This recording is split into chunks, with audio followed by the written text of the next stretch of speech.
I really like helping people create a life vision.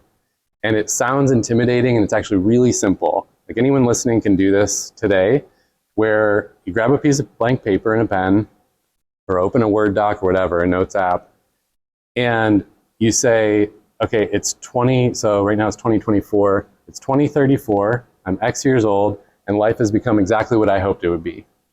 And then you just start writing. It's Monday morning, I wake up, and what happens? And you just start, give me the story. Write a chapter of the book. Like, tell me what you see and smell and what's happening step by step through the day. It's not a bullet list. It's like a prose writing exercise where you just don't stop until you run out of thoughts.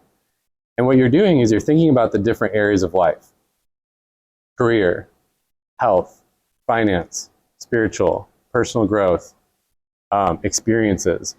And in each of those buckets, you're writing out like what you would love life to look like.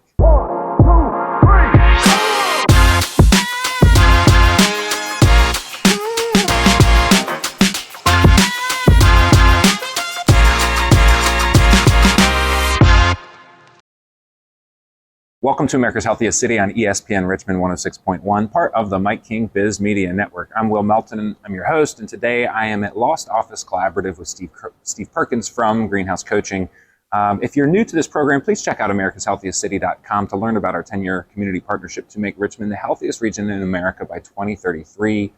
We are looking for people to sign on as ambassadors to put their company name on our website and say that they're willing to put their decisions through the strategic filter, which asks, how will this decision make our community healthier? We're also inviting anybody to add their ideas to our ideas board so that we can inspire folks just like you to get involved, contribute, chip in whatever small or large way they can. But without further ado, Steve, thanks for inviting me into your space today and for agreeing to chat with me. I'm excited about this interview. Same, yeah. Thanks for having me. So I've done my research. I know that you are a Wolverine, but my number one question is: are you a native to Virginia or to Richmond, or did you move here at some point? And what brought you here, if so? Yeah. I grew up in Michigan, Southwest Michigan, kind of Grand Rapids area, and my wife Ashley did as well in Holland, Michigan.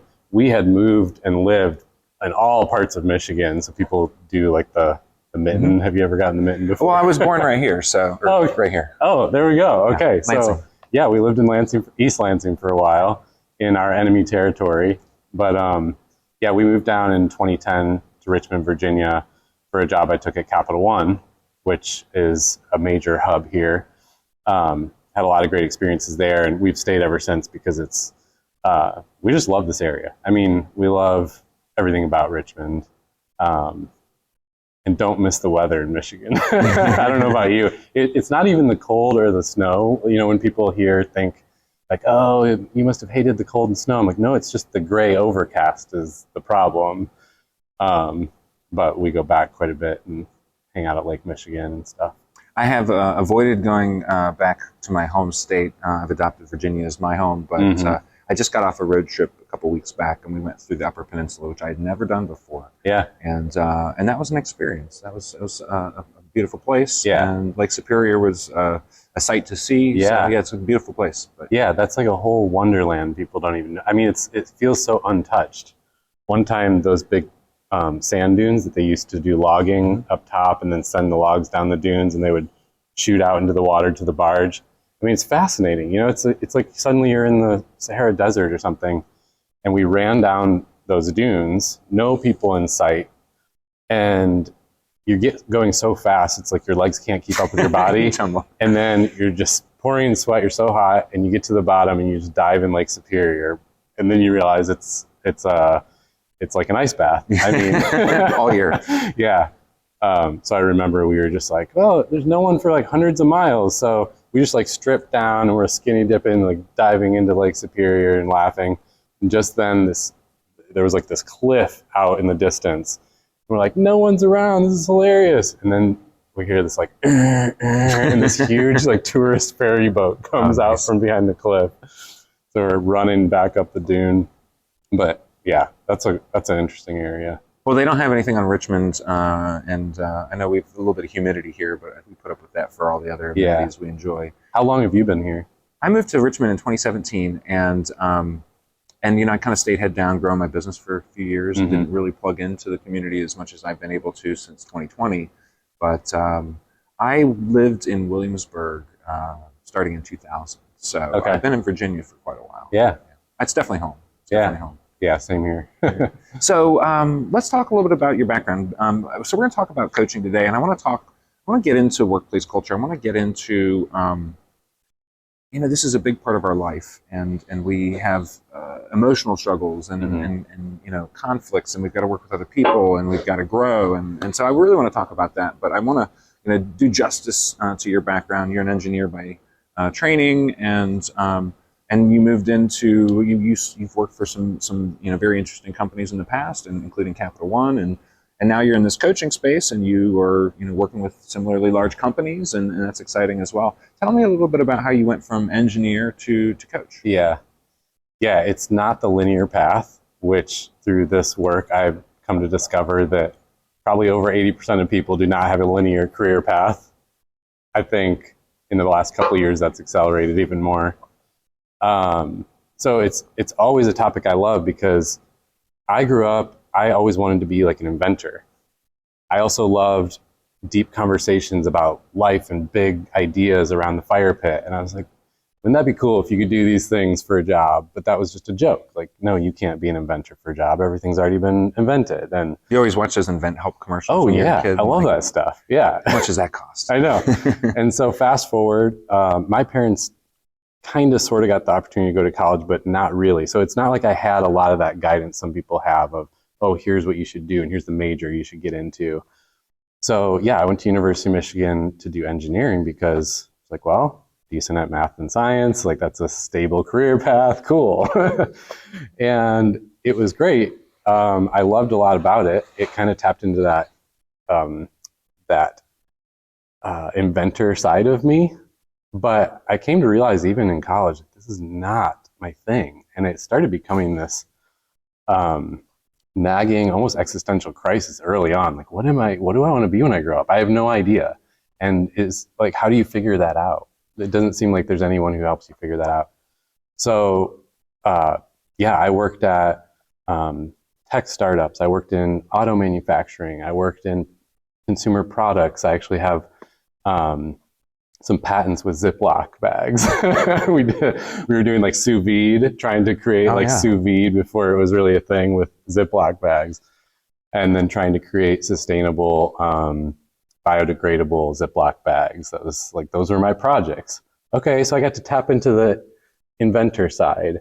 And then I got into nanotechnology and superconducting particle accelerators. It was like all these really high-tech, interesting projects. And like I learned that invisibility cloaks exist. Like all these things that we dream of in movies actually already exist. And we were developing like these Spider-Man gloves that could help a human climb up a wall and all this cool stuff. But meanwhile, step by step, I was still confused what I like want to be when I grow up. And I was realizing more and more that even with these really interesting jobs, I was in these toxic company cultures that were honestly eating away at me, like to the point where in one job that was exceptionally bad, it was ruining my health, my friendships. I was newly married at the time, and it was really taking a hit on our relationship. And it started to uncover like how much passion and interest I had in company culture and great leadership, and also in like individual career purpose. So I think that was a bit of the genesis of it, starting to piece those things together. But I don't know about you, like I always get frustrated with, you do some kind of personality assessment, let's say, and it's inspiring or it's energizing, you get the results and you're really happy, and then you just don't know what to do with it. It's like, what do I do with this now? How do I translate that into what I'm spending most of my waking hours doing every day at work? I didn't understand how that translates. So fast forward, I'm working in the big corporate environment at Capital One. Loved it, learned so many cool things, met amazing people, but same pattern again.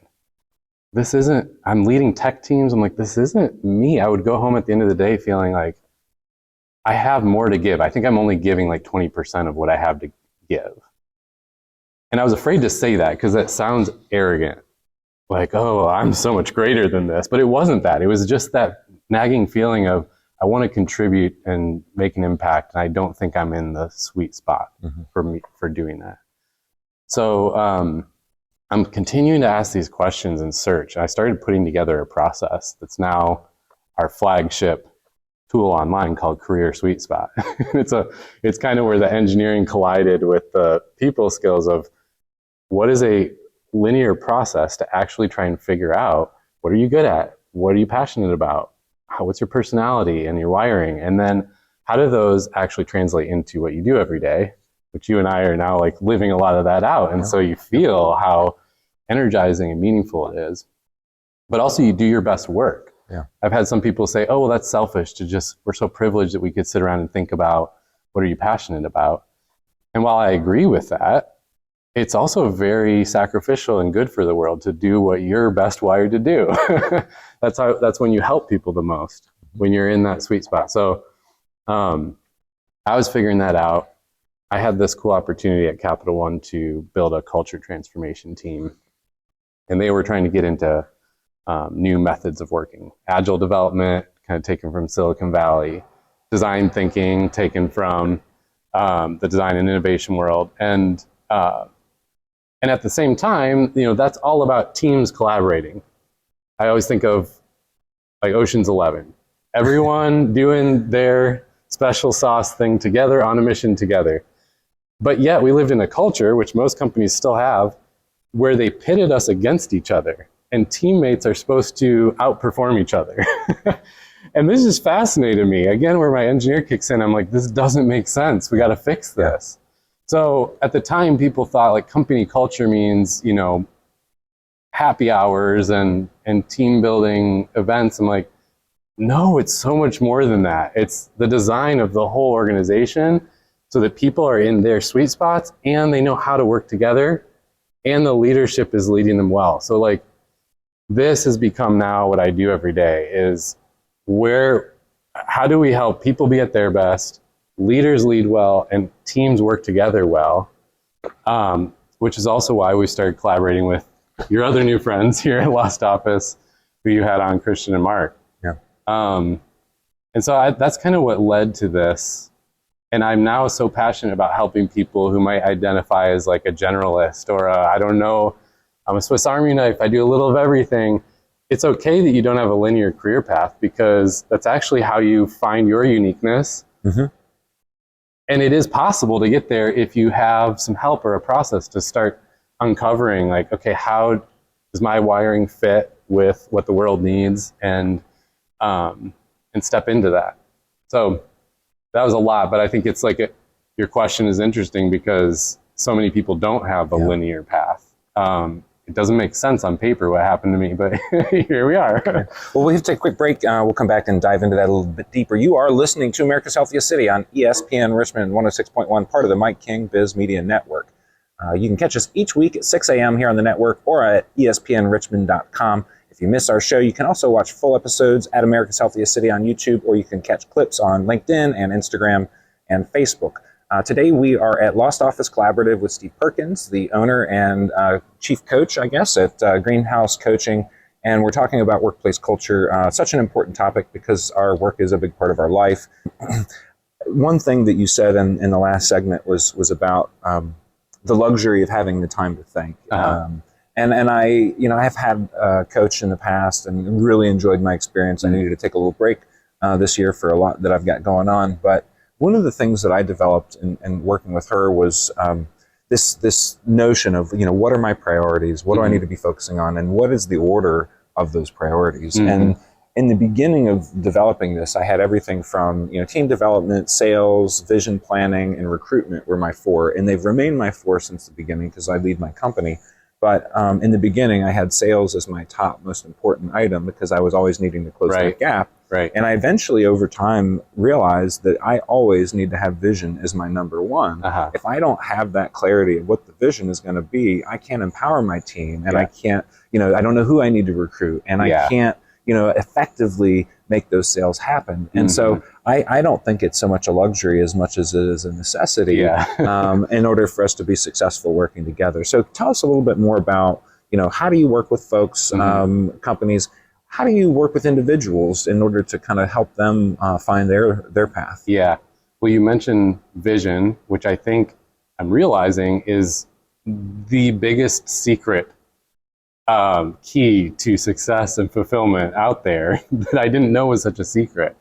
Even you think about companies, and when you're talking about the big picture stuff, they have a mission statement.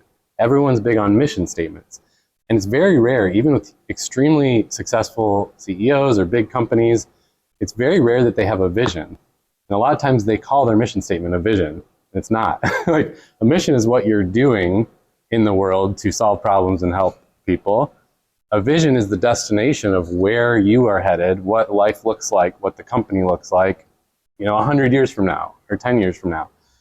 And so I'm a huge fan of what you said, which is, if you don't have a vision, then how do you know what to do to get there? And it's all going to be on accident versus intentional.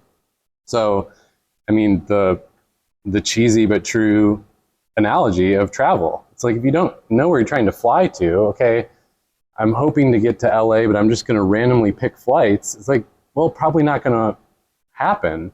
But if I know I'm trying to get to LA from Richmond, then I can choose the right flights and times and work it out, and I'm much more likely to get there. It's really that simple. So what you said actually happens to be our main process. So we say we like to help people grow the life they want. We are about a whole person where all the parts of your life work together in sync versus competing against each other, which is what most of us are walking around doing, and I've experienced a lot in my life.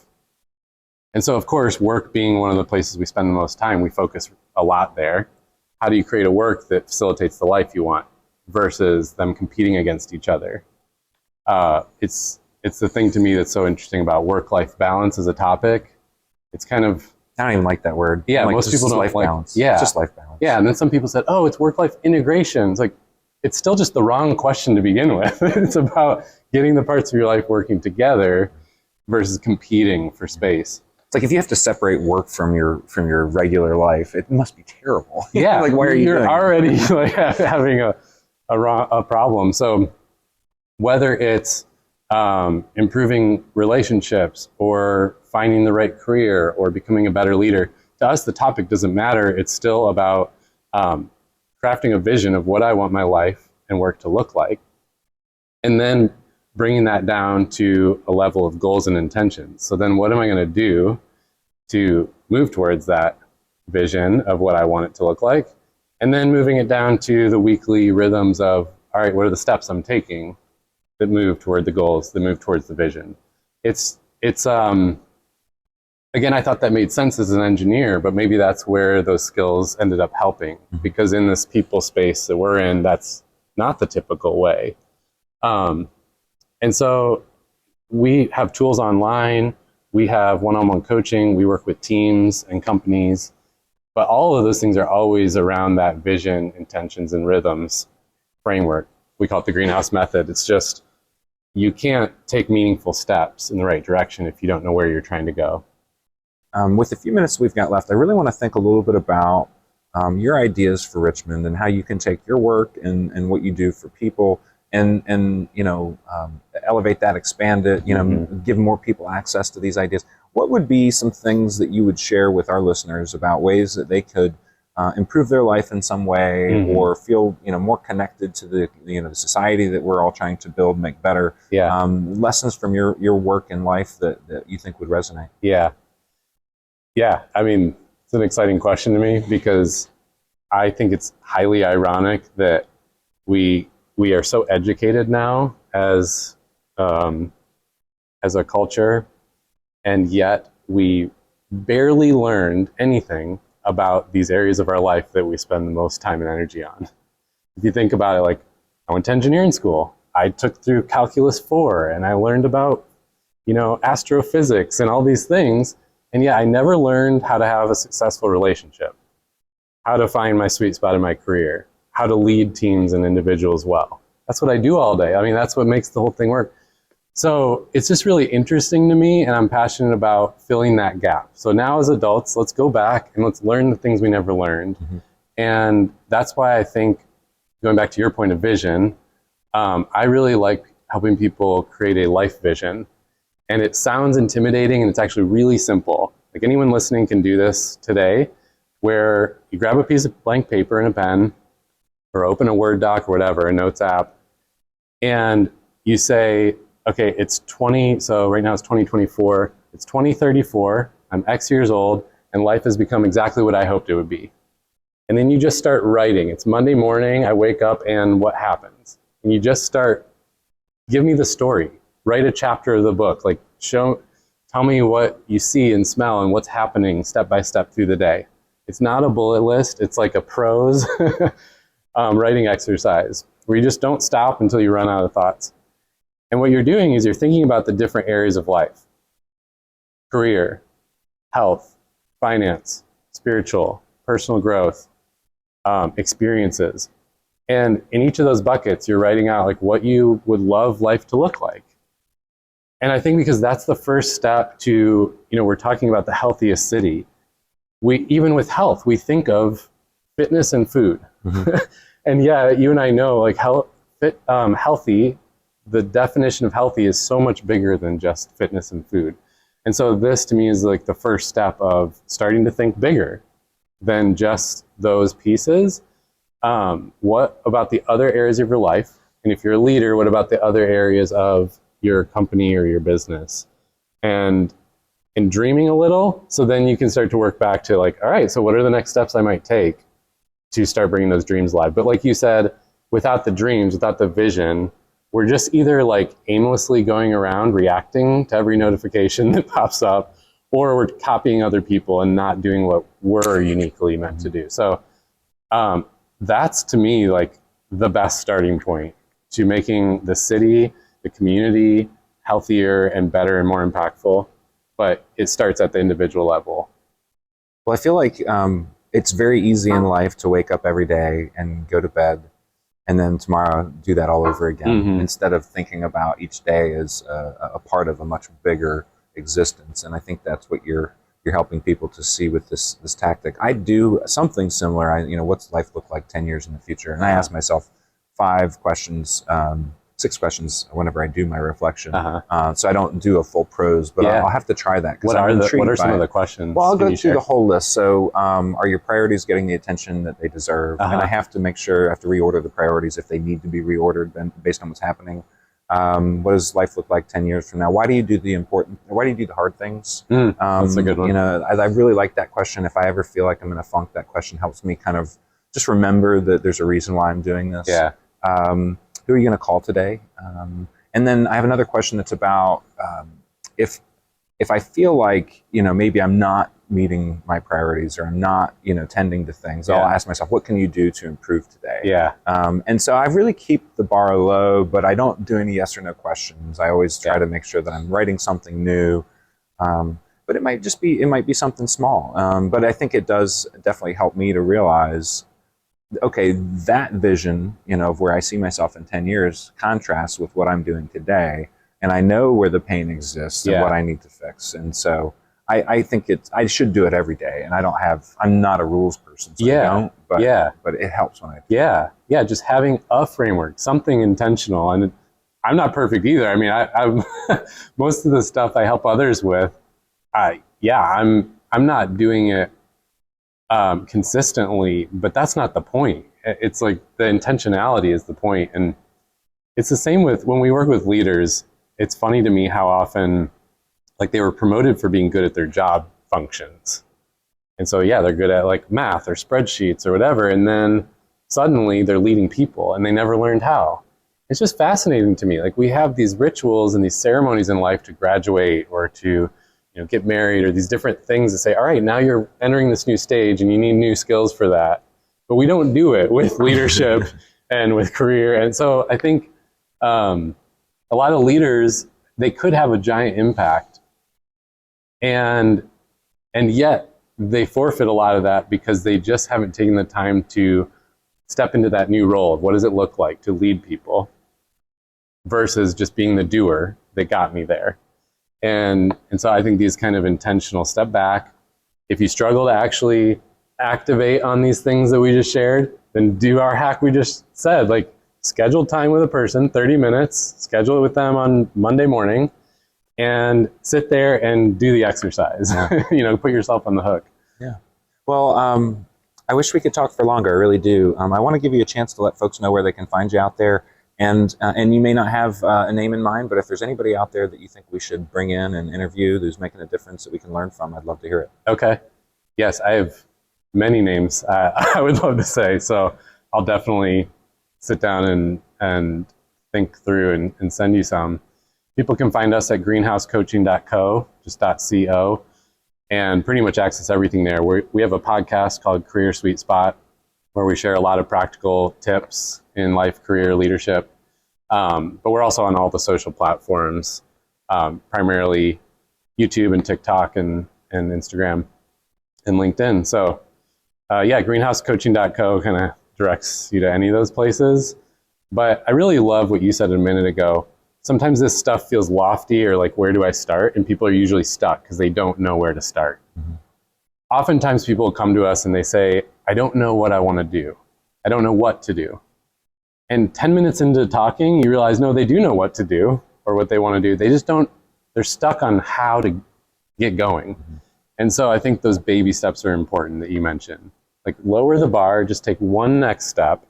And that's kind of what our content on our website is designed to do. Like, what's one little step you could take in the right direction? You don't have to solve it all at once. Well, I look forward to spending more time with those tools, and your insights today, are always a reminder, for me to keep plugging along on this journey of leadership that is no easy feat. People are difficult, but we have to work with them if we want to get things done. So I appreciate the insights and the time today, and we'll definitely have you in again. I think that this is just scratching the surface. Yeah, thanks for having me on. This is really fun to talk about this stuff. This was America's Healthiest City on ESPN Richmond 106.1. Catch us next week on Thursday at 6 a.m., espnrichmond.com or 106.1 FM.